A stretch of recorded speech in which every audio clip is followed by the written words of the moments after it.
E a gente começa agora mais um programa Casa do Chapéu, especial para o site Centopeia. No programa de hoje a gente vai falar sobre a morte recente do boxeador Muhammad Ali, considerado por muitos como o maior de todos os tempos.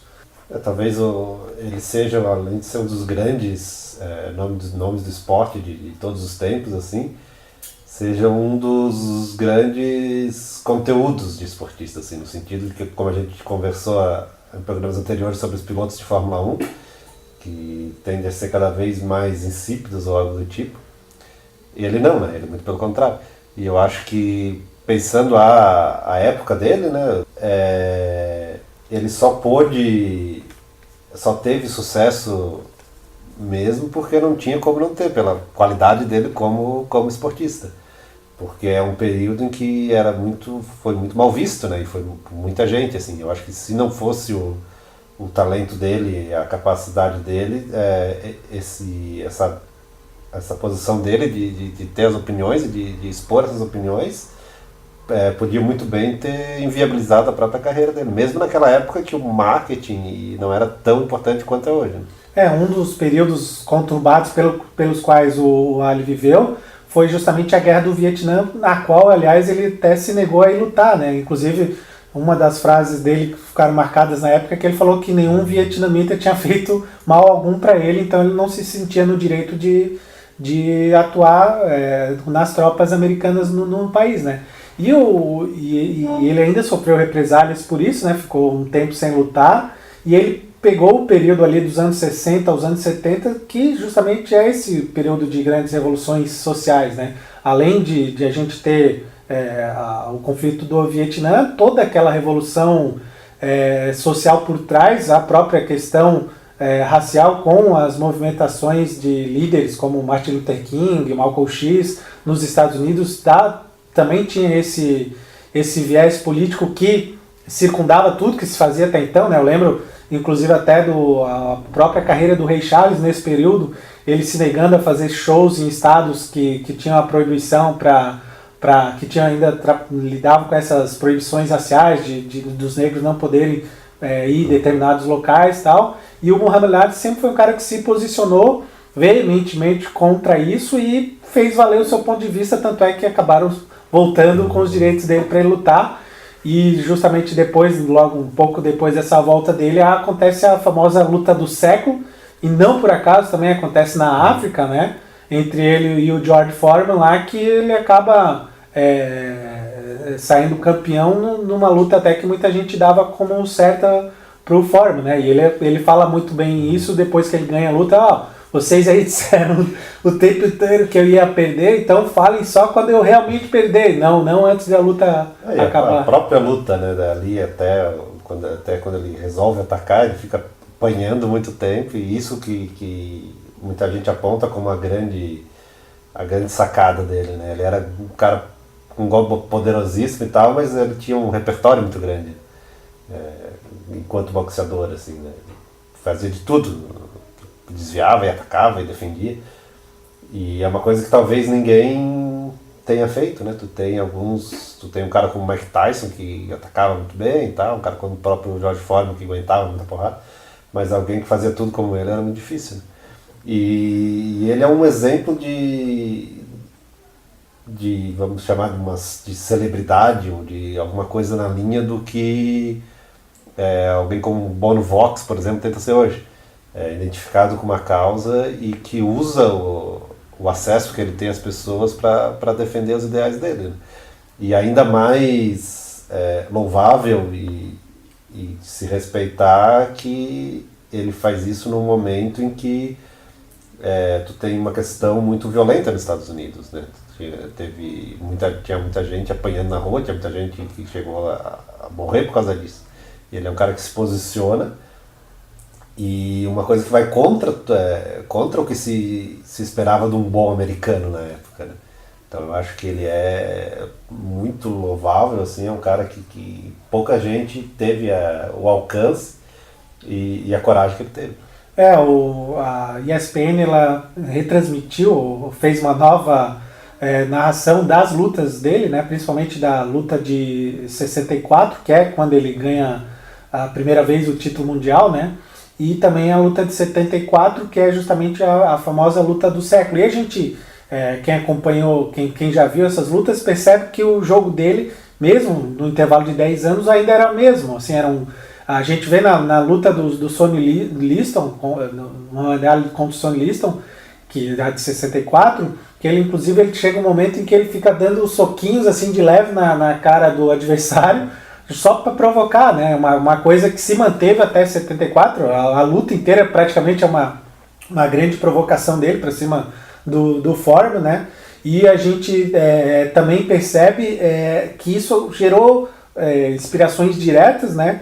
Que, logo depois de 74, que é inclusive com o surgimento do rock, né? Que até o Muhammad Ali criticou, porque justamente essa tendência de criar um personagem branco com as características de uma grande estrela negra, né? Isso foi muito criticado pelo Ali à época. E só que a gente tem inspirações no próprio esporte, se a gente for pegar hoje o Spider, né? O brasileiro, o Anderson Silva, ele é um cara que ele abertamente se declara inspirado no estilo de luta provocador do Muhammad Ali. Então a gente tem uma pessoa que ela não só faz as suas posições políticas reverberarem ali ao longo do tempo, como também a própria postura de atleta, né? Que afinal não dá para dissociar uma persona da outra, né? E dá só para se imaginar o quanto que, se não fossem as posições políticas dele, ele poderia ter sido ainda melhor quanto esportista, né? Porque ele ficou ali o maior exemplo é os 3 anos que ele teve que ficar sem lutar depois da questão do Vietnã. Só que, por outro lado, eu acho que é uma das pessoas que tu consegue enxergar o quão ele conseguiu ajudar as coisas a avançarem, assim, né? Eu acho que é um cara que tu consegue, assim como outras pessoas, mas talvez no esporte seja o maior nome nesse sentido, de gente que tu viu que conseguiu fazer avançar as questões no que ele se preocupava. E de conciliar também uma mente crítica com o esporte, né? Que muitas vezes a gente tem aqui no Brasil o futebol como principal esporte, e a gente vê muitos jogadores além de ter um vocabulário péssimo, assim, também são meio que descompromissados não digo do fato de a pessoa necessariamente ter que ter uma causa, mas são pessoas que meio que ficam aí vagando por festas e outras coisas assim, simplesmente para se promover, e não estão muito ligados socialmente, assim, né? Que é uma coisa que, independente se a pessoa achava ou não o ponto de vista dele correto no sentido de ser muito agressivo ou muito antipático ou tudo mais, era um ponto de vista que era indiscutivelmente necessário para se construir uma sociedade, né? E me parece que hoje em dia muitas pessoas se furtam a ter esse tipo de posicionamento, justamente porque pode prejudicar, né, a carreira dessas pessoas, associando elas a determinadas causas. E na situação atual que a gente vive no Brasil mesmo, nada mais característico que a gente vem observando é justamente desses atletas, atores, enfim, todo mundo da área mais da área mais de fama, né, que tem medo de se vincular a determinadas propostas por perder outros adeptos a propostas contrárias, né? Então, o Ali me parece que é um cara que ele não tinha medo disso, e ele até fazia questão de que isso era uma coisa a ser seguida também, né? Assim, me parece que os pontos de vista dele não era só necessariamente um ponto de vista pessoal, era dizer o seguinte: não, eu sou uma pessoa e tenho voz, e quem quiser me ouvir que me ouça, né? Mas é que também, na situação que ele estava, o que ele podia perder também era muito pouco em relação ao que ele podia ganhar, assim, no sentido de que, para um cara como ele, um negro, sem tanto estudo formal e tal, nos Estados Unidos, esse lugar de onde ele vem, ser mal visto ou ficar 3 anos sem lutar não era nada perto das coisas que aconteciam, que ele via, que acontecia com as pessoas que ele conhecia, com pessoas que vinham do mesmo local que ele. Então eu acho que foi um cara que juntou as condições, né, e uma clareza ele sabia muito bem o que estava fazendo, né? As pessoas podiam concordar ou não com ele na época e tal, embora hoje muito pouca gente vá discordar das posições deles, pelo menos no geral, né? Mas ele sabia muito bem o que estava fazendo, né? Ele tinha muito claro as posições dele. E a própria conversão dele ao islamismo, que acontece também como um posicionamento político, né? E o que ele faz, o jeito que ele torna público isso, mostra bem isso, né? Que é mais do que uma questão meramente pessoal. Logo após a luta de 64, que ele se torna campeão mundial. Embora também seja uma questão, ele tem também, tu vê que é uma conversão, vamos chamar aqui, mal chamar como profundamente legítima, assim, né? Ele acredita mesmo naquilo ali, tu vê nas declarações dele que é uma preocupação espiritual dele, algo do tipo, mas é também uma declaração política.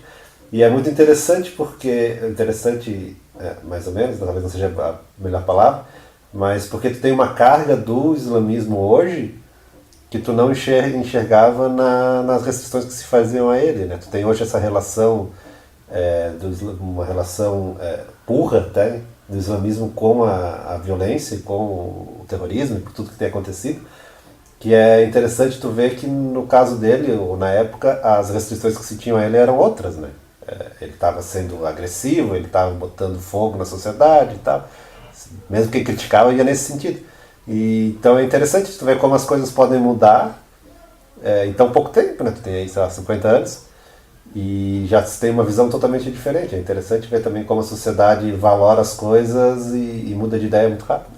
Enquanto umas coisas mudam, outras permanecem as mesmas, e eu falo isso justamente lembrando da luta de 74, que uma das pessoas que aparece no palco, até a luta tem não sei quantas mil pessoas assistindo, é um formigueiro de gente assistindo, e no final, logo após a vitória do nocaute do Ali em cima do Foreman, o palco se enche de gente, né? Entra policial e gente para tudo quanto é lado, e uma dessas figuras ilustres que ali está é o Don King, né? Que vem a ser depois aí um dos caras que praticamente orientou a carreira do Mike Tyson, né? Sendo produtor do Jackson 5, né? Veja como se essas relações são... há uma série de relações aí entre o meio artístico e o meio do esporte, né? E a gente, pensando na figura do Don King, a gente pensa também como o boxe é um esporte realmente que gera dinheiro, né? Principalmente para esses grandes eventos, né? E nesse sentido, talvez até por um lado capitalista ruim, assim, há uma exploração demasiada da imagem dos atletas, né, que acabam tendo que assumir esses contratos de divulgação, enfim, tudo que acarreta esse lado financeiro, que nada mais é também necessário para promover esse tipo de evento, né, mas isso mexe também com a vida dessas pessoas, e lembrando ainda por cima que o boxe é um elemento de, talvez, vamos dizer assim, emancipação social, porque ele atinge uma esfera também muito baixa de poder de renda, né, de poder aquisitivo da sociedade, que vê no boxe uma opção de crescimento pessoal, né, de crescimento, inclusive, financeiro, né.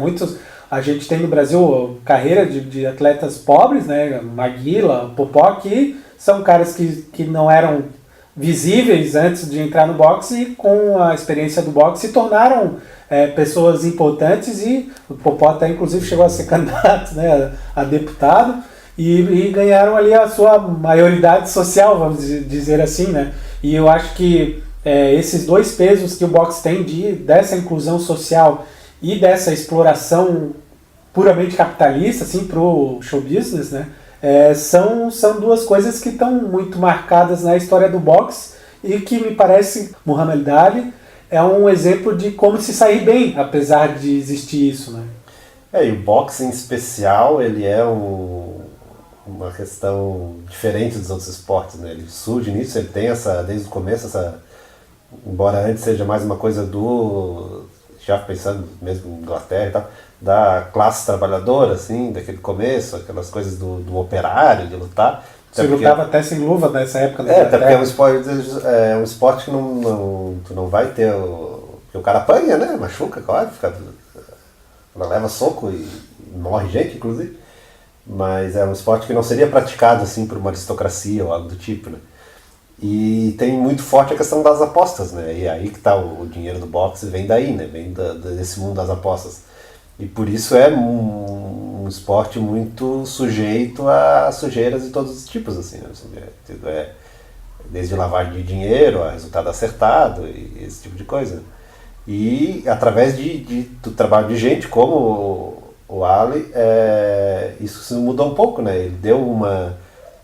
E por um ponto até que pode ser meio paradoxal, mas também por gente como Don King ou esses grandes empresários, ele ganhou uma respeitabilidade. Né?